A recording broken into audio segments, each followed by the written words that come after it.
नमस्कार, मैं हूं आपके साथ अस्मिता और आप देख रहे हैं हमारा विशेष कार्यक्रम छत्तीसगढ़ की बात हमारे साथ।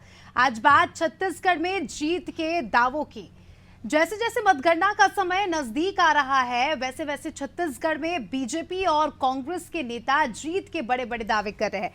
कांग्रेस के प्रदेश अध्यक्ष दीपक बैज ने तो 9 मई को ही दावा कर दिया है कि छत्तीसगढ़ में कांग्रेस पूरी 11 की 11 सीटें जीतने जा रही है। उधर बीजेपी ने भी घोषणा पत्र में ये कह दिया है कि इस बार छत्तीसगढ़ में वो क्लीन स्वीप करेगी। जहां तक कांग्रेस के दावों का सवाल है, तो कांग्रेस ने पिछली बार छत्तीसगढ़ में मात्र 2 लोकसभा सीटें 40,000 से कम के अंतर से जीती थी, जबकि उसके पहले की अगर हम बात करें तो 2018 के विधानसभा चुनाव में कांग्रेस छत्तीसगढ़ में सरकार बनाने में कामयाब रही थी। इस बार हालात काफी ज्यादा बदले हुए हैं और छत्तीसगढ़ में बीजेपी की सरकार है। ऐसे में कांग्रेस का ये दावा कितना दमदार है, ये तो 4 जून को ही पता लगेगा। और इधर बीजेपी भी छत्तीसगढ़ में पूरी 11 सीटें जीतने का दावा कर रही है और इसी के साथ ही 4 जून को पूरे देश में 400 पार जाकर प्रचंड बहुमत से सरकार बनाने की भी घोषणा जो है बीजेपी कर चुकी है, जिस पर पलटवार करते हुए कांग्रेस ने कहा कि 400 पार का खोखला नारा देने वाली बीजेपी की 150 तक पहुंचने की उम्मीद भी नहीं है। और चुनाव से पहले किए गए इन दावों का आधार क्या है और इन दावों में कितना दम है, आज इन्हीं सवालों का जवाब तलाशने की कोशिश करेंगे। लेकिन उसके पहले सुनते हैं कुछ प्रतिक्रियाएं।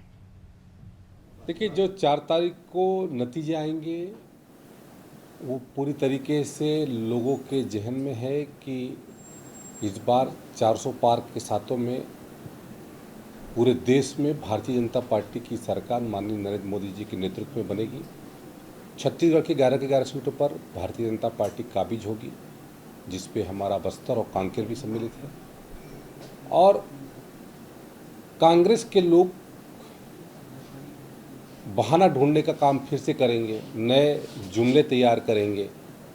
ईवीएम हैक हो गया या फिर पूरे सिस्टम को गाली देने का काम करेंगे, ये तो तयशुदा है। और जहाँ तक कांग्रेस के लिए बात है, तो राहुल गांधी के लिए कोई पहली हार नहीं है। उनको तो हार की लंबी चौड़ी आदत है और ये आदत बरकरार रहेगी उनके जीवन पर्यंत। 4 तारीख जैसे ही लोकसभा की मतगणना शुरू होगी और लोकसभा के परिणाम आएंगे, श्री नरेंद्र मोदी बेरोजगार हो जाएंगे। उनके 10 साल के कुशासन का, उनके 10 साल की वायदा खिलाफी का अंत हो जाएगा। जनता ने 6 चरण में नरेंद्र मोदी सरकार के खिलाफ मतदान किया है और अंतिम चरण में भी जो रुझान आ रहा है वो मोदी सरकार के खिलाफ, भारतीय जनता पार्टी के खिलाफ होगा। जबरदस्त एंटी इनकम्बेंसी पूरे देश में चल रही। छत्तीसगढ़ में भी भारतीय जनता पार्टी की अपेक्षा कांग्रेस ज़्यादा सीटें जीतने जा रही है। पिछले 5 महीने में भारतीय जनता पार्टी की शायद सरकार की वायदा खिलाफी कुशासन से जनता परेशान है और इसका खामियाजा आप देखिएगा लोकसभा के चुनाव परिणाम में भाजपा को भुगतना पड़ेगा। चलिए, इसी के साथ इस पूरे मुद्दे पर हमारे साथ चर्चा करने के लिए खास पैनल जुड़ चुका है। उनका परिचय आपसे करा देती हूँ। गोपाल सामंतो जी बीजेपी प्रवक्ता है, हमारे साथ जुड़ चुके हैं। नीता लोधी जी कांग्रेस से हमारे साथ जुड़ चुकी है। कौशल जी वरिष्ठ पत्रकार है, हमारे साथ जुड़ चुके हैं। सभी मेहमानों का बहुत बहुत स्वागत है अनादि टीवी में। सबसे पहले कौशल जी, आपसे समझने की कोशिश करूंगी, 4 तारीख दूर नहीं है, उसके पहले बड़े बड़े दावे किए जा रहे हैं दोनों ही पार्टियों के तरफ से। छत्तीसगढ़ की अगर बात करें तो 11 की 11 सीटें जीतने का दावा दोनों ही पार्टी कर रही है। किस तरह का रुख देख रहे हैं आप? अस्मिता जी, देखिए, निश्चित तौर पर मुश्किल से 4 दिन बाद परिणाम घोषित कर दिए जाएंगे और उसके पहले चूंकि राजनीतिक दल हैं, उनकी एक मर्यादा भी रहती है और वो एक चीज पे उम्मीद भी रखते हैं कि हम जीत रहे हैं। क्योंकि आप देखेंगे तो ये सिर्फ पहले की नहीं, जिस दिन मतगणना होंगे उस दिन के शाम तक के रुझान में आप देखेंगे कई सीट पे जो प्रत्याशी है वो ये कहते नजर आएंगे कि हम जीत रहे हैं। लेकिन जब परिणाम की जब घोषणा होगी तब असलियत सामने आ जाएगा। क्योंकि निश्चित तौर पर जब चुनाव होते हैं तो जो भी राजनीतिक दल के लोग हैं उनको ये पता होता है और वोटों का जो रुझान है, क्योंकि आप देखेंगे 6 चरणों में चुनाव हो चुके हैं और देश के अधिकांश सीटों पर लगभग चुनाव संपन्न हो चुके हैं। तो जो राजनीतिक विश्लेषक है, जो आपके जो जितने भी चैनल के जो लोग हैं वो भी इस चीज को समझने लग गए हैं कि किसकी ओर रुझान ज्यादा है। निश्चित तौर पर दावे और प्रतिदावे होते हैं और वो 4 तारीख की शाम तक चलेंगे जब तक परिणाम घोषित नहीं हो जाएंगे सभी सीटों पर। तो कहीं न कहीं जिस तरह के दावे प्रतिदावे राजनीतिक दल को की जाते हैं उनकी एक मजबूरी भी होती है, क्योंकि हार मानना किसी भी राजनीतिक दल के व्यक्ति के लिए ये संभव नहीं रहता, क्योंकि वो पहले से हार मान ले। कमजोर से कमजोर कैंडिडेट होगा वो भी उम्मीद लगाया रहता है कि मैं अंत तक जीत सकता हूँ। क्योंकि आप देखेंगे 13 से 14 से 15 टेबलों में 15-16 राउंड में गिनती होती है, क्योंकि लोकसभा का जो क्षेत्र है काफी बड़ा क्षेत्र होता है, कई विधानसभाओं के से मिल के बना होता है और कई जिलों में इसकी गिनती होती है। तो कहीं न कहीं जब एक्साइट रिजल्ट जारी करने की जब बात आती है, कई जिलों से जब मतगणना के टोटल काउंटिंग होती है, सबको एक्साइट किया जाता है, उसका जब परिणाम घोषित किए जाते हैं, उसके पहले तक ये अंदेशा रहता है कि कहीं न कहीं कोई गड़बड़ी हुई। कई बार आप देखेंगे शिकायतें भी की जाती है राजनीतिक दल के जो प्रत्याशियों की ओर से।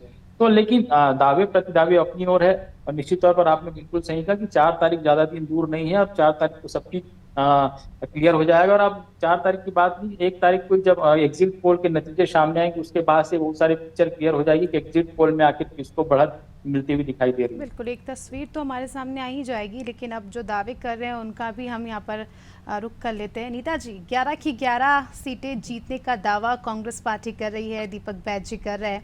ये कॉन्फिडेंस है या ओवर कॉन्फिडेंस?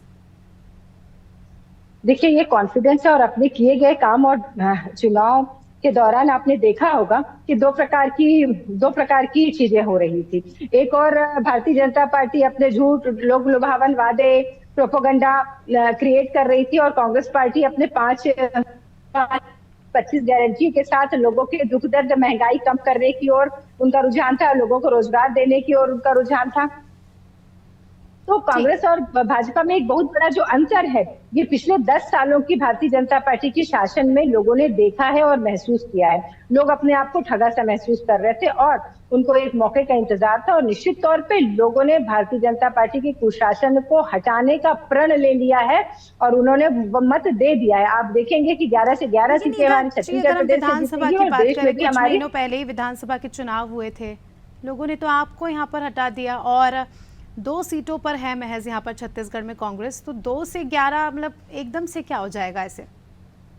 देखिए, प्रदेश स्तरीय चुनाव प्रदेश के लिए होता है और जो लोकसभा चुनाव आम चुनाव है वो पूरे देश को दिशा और दशा ठीक करने वाली चुनाव होता है। तो जिस प्रकार देश को भारतीय जनता पार्टी की मोदी सरकार ने जिस प्रकार शिगुफेबाजी की, जिस प्रकार सरकारी उपक्रमों को बेचना प्रारंभ कर दिया, जिस प्रकार युवाओं को ठगने का काम किया, महंगाई चरम सीमा पे बढ़ गई, युवा बेरोजगार के बेरोजगार रह गए, आम आदमी गरीब से गरीब होता चले गया, केवल चंद अमीरों का कर्जा माफ किया गया और वही लोग अमीर होते चले गए। देश में जो असमानता आई, देश में जो प्रतिनिधित्व नहीं मिलने लगा, देश में जो आर्थिक रूप से लोग असक्षम होने लगे, तो ये सब जो दुर्गति हुई, ये सब जो असमानताओं का और विषमताओं का सामना लोगों को करना पड़ा, उसका जवाब देने के लिए लोग भारतीय जनता पार्टी को हटाएंगे और एक बहुत आशा की किरण से कांग्रेस पार्टी और इंडिया गठबंधन की सरकार को बनाएंगे ताकि लोगों के साथ न्याय हो सके, मजदूरों की मजबूरी निकल पाए, हट पाए, लोगों को, महिलाओं को न्याय मिल पाए, युवाओं को रोजगार मिल पाए,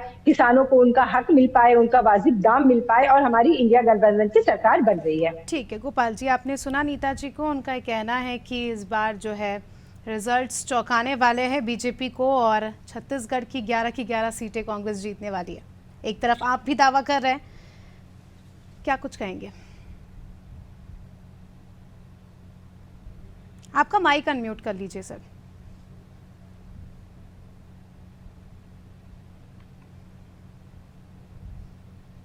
जब से छत्तीसगढ़ बना है 2000 से 2019 तक कांग्रेस हाईएस्ट 2 ही सीट जीत पाई है, वो भी जब कांग्रेस की सरकार रही है छत्तीसगढ़। ये तो मुंगेरी टाल के हसीन सपने से भी ऊपर के सपने देख रहे हैं।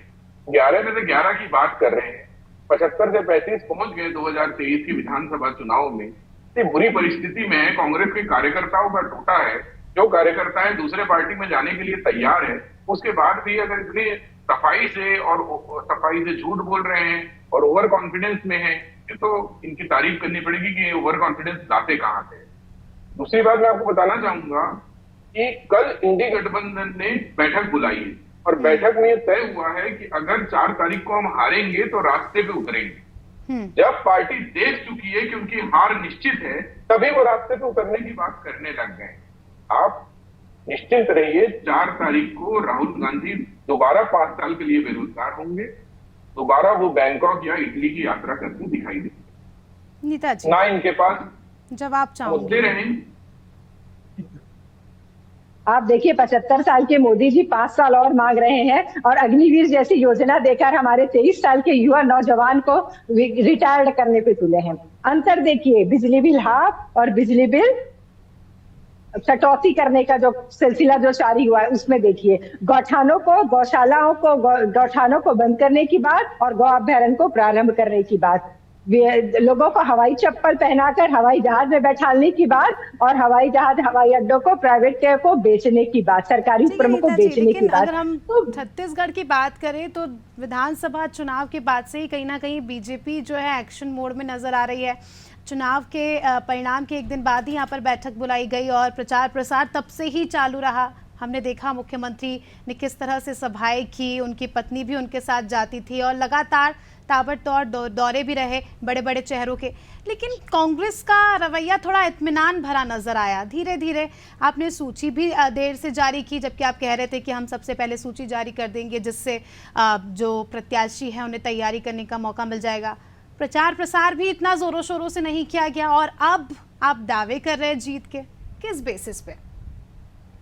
देखिए, भारतीय जनता पार्टी अपना रिपोर्ट कार्ड दिखाने में नाकामयाब रही। ये नहीं बता पाए कि 10 साल पहले 2014 और 2019 में जो हम वादे किए थे वो हम कितने पूरे कर पाए। ये नहीं बता पाए कि महंगाई 100 दिन में कम करने का दावा करने वाली भारतीय जनता पार्टी की सरकार एक भी ऐसा काम की हो जिसमें महंगाई कम हो सके। लोगों को 2 करोड़ रोजगार और 20 करोड़ रोजगार 10 साल में देने वाली भारतीय जनता पार्टी ये नहीं बता पाई कि हम कितने युवाओं को हम रोजगार दे पाए। किसानों की आय 2022 जमीन पर नहीं नजर आया भारतीय जनता पार्टी पर सरकार जो मुद्दे बता रहे हैं, विपक्ष भी अपने ओर से लोगों तक ये बातें पहुंचा बिल्कुल, सकता था। लेकिन विपक्ष बहुत सशक्त विपक्ष ने बहुत सशक्त विपक्ष की भूमिका निभाई। आदरणीय राहुल गांधी जी ने कन्याकुमारी से कश्मीर तक और मणिपुर से लेकर मुंबई तक यात्राएं की और वहां आम जनमानस से मिले, लोगों से मिले, उनका दुख दर्द जाना, उनकी अपेक्षाएं जानी, उनकी आकांक्षाएं जानी और देश की आवाज को सुना। और देश की आवाज को सुनकर 5 गारंटी और 25 न्याय की बात हम लोगों ने की और उसी के आधार पर हम चलना शुरू किए, जिसके कारण हमारे देश में जिक्र किया 2 बार राहुल गांधी ने यात्रा की, छत्तीसगढ़ भी आए और परिवर्तन की बात यहाँ पर कांग्रेस पार्टी करती नजर आ रही है। अगर परिवर्तन वाला फैक्टर काम किया तो 11 सीटें जीतने का दावा कहीं ना कहीं यहाँ पर डगमगा जाएगा। अस्मिता जी, राहुल गांधी जी इतने कंफ्यूज है कि उनके ही नेता थे सरदार वल्लभ भाई पटेल, भारत को जिन्होंने जोड़ा था, वो दोबारा जोड़ने निकल गए। वो तो खुद कंफ्यूज है। फिर अगर लगा कि उसमें प्रतिसाद अच्छा नहीं मिला, रिस्पॉन्स अच्छा नहीं मिला तो न्याय यात्रा निकाल लिए। और राहुल गांधी और कांग्रेस की मजबूरी है कि कांग्रेस के सारे लोगों को राहुल गांधी के पीछे खड़ा होना है और राहुल गांधी की मजबूरी है कि कांग्रेस के सारे लोगों के सामने खड़े होना है। मैं पूछता हूँ नीता लोधी जी से कि राहुल गांधी उनके नेता है, मैं आज उनसे सवाल पूछता हूँ कि राहुल गांधी ने 10 दिन पहले बयान जारी किया कि जिसमें कहा कि छत्तीसगढ़ की मीडिया 1000 करोड़ रुपए लेके बिक चुकी है। क्या नीता लोधी जी उनका समर्थन करती है? क्या इस बात पे समर्थन करेगी नीता लोधी जी? नहीं कर रही है ना। इस पे कोई भी कांग्रेसी बोलने को तैयार नहीं है। ममता बनर्जी बोली कि मैं हाईकोर्ट के फैसले को नहीं मानती हूँ, इंडी गठबंधन की घटक दल। अब राहुल गांधी जी ने कुछ नहीं बोला। राहुल गांधी तो खुद कंफ्यूज है, दूसरों को भी कंफ्यूज करने में लगे रहते हैं और उनको कुछ दिखाई नहीं दे रहा है ना। इन कांग्रेस के किसी लोगों को कुछ दिखाई दे रहा है। 2 करोड़ नौकरियों की बात करते, 3 करोड़ 25 लाख नए ईपीएफ। आप क्या बताएंगे? पार्टी, भारतीय जनता पार्टी ने जिस प्रकार डरी हुई, घबराई हुई अपना रिपोर्ट कार्ड न बताने वाली। जैसे ही मैं बोलने लगा आप बोलने लगे, इसी को तो कहते हैं घबराना। आप गलत जवाब भी गलत तो आप ही बोल रहे थे। गलत आप तो सुनिए, जवाब भी 56,000 किलोमीटर 56,000 किलोमीटर के रेलवे लाइन पर दोनों तरफ दीवार बन रही है। क्या वो श्रमिक, क्या वो इंजीनियर, क्या वो इंजीनियर बाहर से 28 एक्सप्रेस वे बन रही है, 28 एक्सप्रेस वे बन रही है। जो काम करने वाला क्या श्रमिक बाहर से आया? ठीक है, आप सुनने को ही तैयार नहीं। यही तो बात है, इसीलिए कांग्रेस को भी लोगों ने नकार दिया है। ना कांग्रेस लोगों की सुन रही है, ना लोग कांग्रेस की सुन रहे हैं। पहले आप सुन तो लीजिए, आप सुनने की कला डेवलप करिए। अगर सुनने की कला डेवलप करेंगे तो शायद लोग 2029 में कुछ बोल लेंगे। आप सुनाते सुनाते आपको कि अपने आप को भगवान मानने लगे हैं। आप तो ये सोचिए कि अर्धशतक हो पाएगा कि नहीं हो पाएगा। हम तो 400 पार की बात कर रहे हैं, आप लोग अर्धशतक पे टिके हुए हो। 44 से 52 पहुंचे थे, शायद इस बार 52 से खिसक के 2-4 सीट कम हो जाए, क्योंकि 2-4 सांसदों ने आपके यहाँ इस्तीफा दे दिया है। तो ये इस पे आप काम करिए। ठीक है कौशल जी, आपसे समझने की कोशिश करूंगी। छत्तीसगढ़ में जिस तरह से हमने देखा, पिछली बार कांग्रेस की सरकार थी, उसके बावजूद भी महज 2 सीटों पर लोकसभा में कांग्रेस सिमट गई थी, और इस बार विशेष रणनीति के तहत कांग्रेस ने बीजेपी के गढ़ों को ढहाने की कोशिश की है। क्योंकि अगर हम बात करें, छत्तीसगढ़ का गठन जब से हुआ है तब से बीजेपी का अच्छा परफॉर्मेंस रहा है। विधानसभा की बात करें, लोकसभा की बात करें, परफॉर्मेंस अच्छा रहा है। तो इस बार गढ़ों को भेदने के लिए एक मौजूदा विधायक को उतारा गया मैदान में, 2 पूर्व विधायकों को उतारा गया, जिनमें से एक मंत्री भी है, और 2 नए चेहरों को इस बार मैदान में उतारा गया है, जो कि काफ़ी ज़्यादा दिलचस्प था। क्या लगता है ये काम करेगा, और इससे आने वाले समय में कांग्रेस को यानी 4 तारीख को बेनिफिट मिलने वाला है? देखिए अस्मिता जी, निश्चित तौर पर टिकट वितरण की यदि आप बात करेंगी तो जिस तरह से कांग्रेस ने टिकट वितरण की, भारतीय जनता पार्टी का टिकट वितरण भी उतना ही अच्छा देखने को मिला। क्योंकि आप देखेंगे जो उनके जो सिटिंग एमपी थे, उनमें से 7 लोगों की टिकट उन्होंने काटी, और 2 ही जो सांसद थे उनको रिपीट किया गया। वहीं यदि कांग्रेस की बात करेंगे तो आप देखेंगे जिस तरह से जो पूर्व मुख्यमंत्री रहे वो चुनावी मैदान में, पूर्व मंत्री रहे वो चुनावी मैदान में, पूर्व विधायक हैं वो चुनावी, तो कहीं न कहीं लगातार आप देखेंगे लगभग हर सीट पर नेट टू नेट मुकाबला देने की कोशिश की गई है। लेकिन जिस तरह से आप देखेंगे, जैसा आपने शुरू में कहा कि प्रचार के मामले में कहीं न कहीं कांग्रेस यहाँ पे पिछड़ी हुई दिखी, क्योंकि भारतीय जनता पार्टी के ऊपर जहां नरेंद्र मोदी से लेकर अमित शाह तक तमाम बड़े चेहरे यहाँ पर चुनाव प्रचार के लिए आए, वहीं कांग्रेस की ओर से आप देखेंगे कि मल्लिकार्जुन खड़गे, राहुल गांधी और प्रियंका, मतलब 3 ही लोग पूरे चुनाव का हार खाए हुए थे। तो कहीं कहीं चुनाव प्रचार की जो 11 लोकसभा सीटों पर यदि आप बात करेंगे तो बहुत सारी सीटें ऐसी थी जहां पर इनके बड़े चेहरे जो प्रचार के जो स्टार प्रचारक के रूप में थे वो पहुंचे ही नहीं। तो कहीं न कहीं एक रणनीतिक खामी मुझे देखने को मिलती कि कांग्रेस कहीं न कहीं निश्चित तौर पर चेहरे अच्छे थे, कई जगहों पे फाइटिंग की स्थिति दिख रही थी, लेकिन जिस तरह प्रचार को लेकर पिछड़ती हुई दिखी, और निश्चित तौर पर जो गारंटी की बात कही थी, वो गारंटी की जो फार्म वो भी आम जनता तक नहीं पहुंचा पाई जिनसे उनको वोट लेना था। तो कहीं ना मुझे ऐसा लगता है कि जो निश्चित तौर पर जो परिणाम की स्थिति होगी वो तो 4 तारीख को पता चलेगा। लेकिन जिस तरह नेट टू नेट मुकाबला देखने की स्थिति यदि 11 सीटों पर कांग्रेस दे सकती थी, जो गारंटी की बात वो कर रही है, तो कहीं ना वो उस चीज में थोड़ी सी कमी रहेगी, मुझे ऐसा लगता है। ठीक है, नीता जी आपके पास आना चाहूंगी। नीता जी, इस बार कई सारे राजनीतिक विशेषज्ञों का भी कहना है कि इस बार का जो चुनाव है, इस बार के चुनाव की जो प्रकृति है वो चेहरे पर ज़्यादा बेस्ड है। लोग चेहरे को देखकर वोट दे रहे हैं। जिस तरह से हम देख रहे हैं कि पूरे देश में मोदी लहर चल रही है, लोगों को मोदी का चेहरा ज़्यादा प्रभावित कर रहा है। वहीं इंडिया गठबंधन की बात करें, तो चेहरा ही यहाँ पर क्लियर नहीं है। तो क्या लगता है आपको, मोदी लहर कांग्रेस के लिए चैलेंज नहीं है?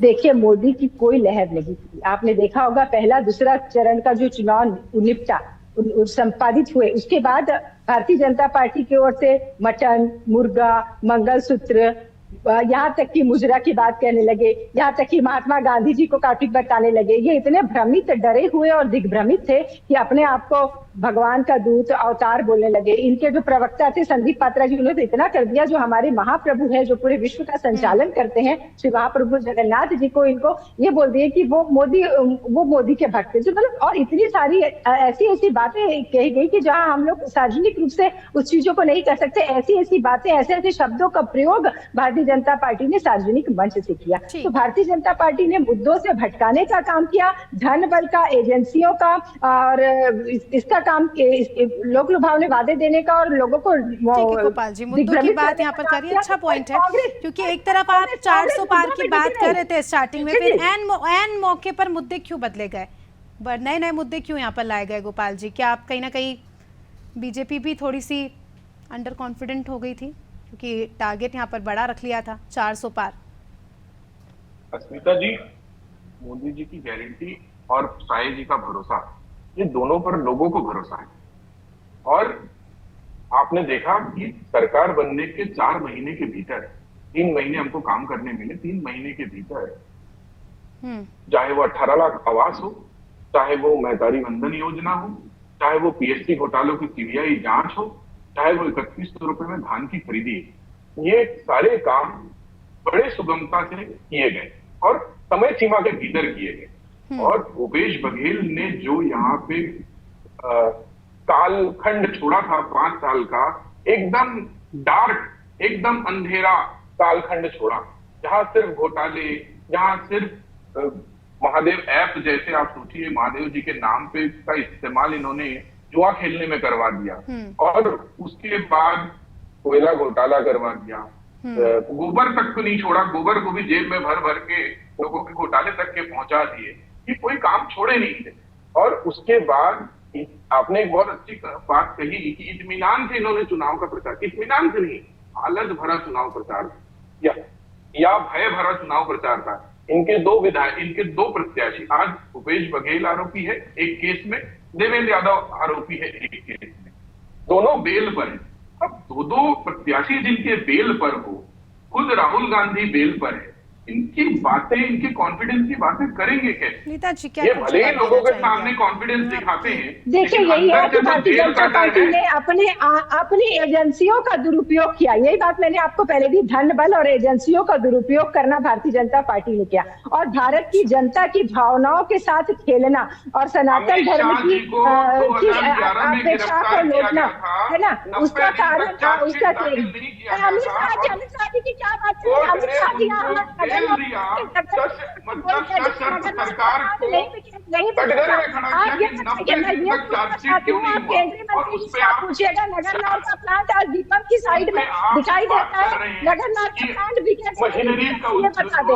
और ये बताइए कि मुसलमान दूसरे देश से यहाँ आते हैं तो आपके गृह मंत्री के काम पे सवाल उठता है, इनके कामों पे, कि कैसे इनका पासपोर्ट बन गया और विदेशी हमारे यहाँ आ गए। आप बताइए, गृह मंत्री हमारे देश को बेचने का ठीक है नीता जी, क्लोजिंग स्टेटमेंट लेना चाहूंगी आपसे। नीता जी, 11 की 11 सीटें जीतने का दावा कर रहे हैं, लेकिन बीजेपी का कहना है कि जो 2 सीटें बची है वो भी इस बार ले जाएंगे आपके पास से, क्या कहेंगे? देखिए, आज 4 तारीख बहुत दूर नहीं है, निश्चित तौर पे कांग्रेस पार्टी की यहाँ 11 से 11 सीटें जीत के आएंगे, और भारत में भी हमारे इंडिया गठबंधन की सरकार बनेगी। और हमने जो काम किया, महंगाई को कम करने के लिए, बेरोजगारों को रोजगार देने के लिए, महिलाओं को सक्षम बनाने के लिए, किसानों को उनका वाजिब दाम देने के लिए जो बीड़ा उठाया है कांग्रेस ने, इस पर लोग भरोसा करेंगे और निश्चित तौर पर कांग्रेस की सरकार बनेगी। ठीक है, चलिए अभी देखना दिलचस्प होगा। 4 तारीख को महज कुछ ही दिन शेष है, और ऐसे में सबकी निगाहें इस परिणाम पर ही, क्योंकि काफ़ी ज़्यादा दिलचस्प मुकाबला था अपने आप में। बहुत बहुत शुक्रिया आप सभी का हमारे साथ जुड़ने के लिए और चर्चा में शामिल होने के लिए। तो देखिए, दोनों ही पार्टियों की ओर से अपने अपने दावे किए जा रहे हैं और बड़ी बड़ी बातें की जा रही हैं। जहाँ बीजेपी 11 की 11 सीट जीतने की बात कर रही है और 2 सीट जो कांग्रेस के खाते में है उसे भी अपने कब्जे में करने की बात कर रही है, तो वहीं कांग्रेस भी फुल्ली कॉन्फिडेंट मोड में 11 सीटें जीतने के दावे कर रही है। हालांकि 2 सीटों पर ही सिमटी है, अभी किस तरह से ये टारगेट जो है वो अचीव कर पाएगी ये देखना दिलचस्प होगा। बहरहाल तमाम प्रत्याशियों की किस्मत का फैसला ईवीएम में कैद हो चुका है और अब इंतजार है तो 4 तारीख का, जिसमें पता चलेगा कि किसके सर पर जीत का ताज सजता है और इनके दावों में कितना दम नजर आता है। फिलहाल इतना ही, दीजिए हमें इजाजत। देखते रहिए नादी टीवी। नमस्कार।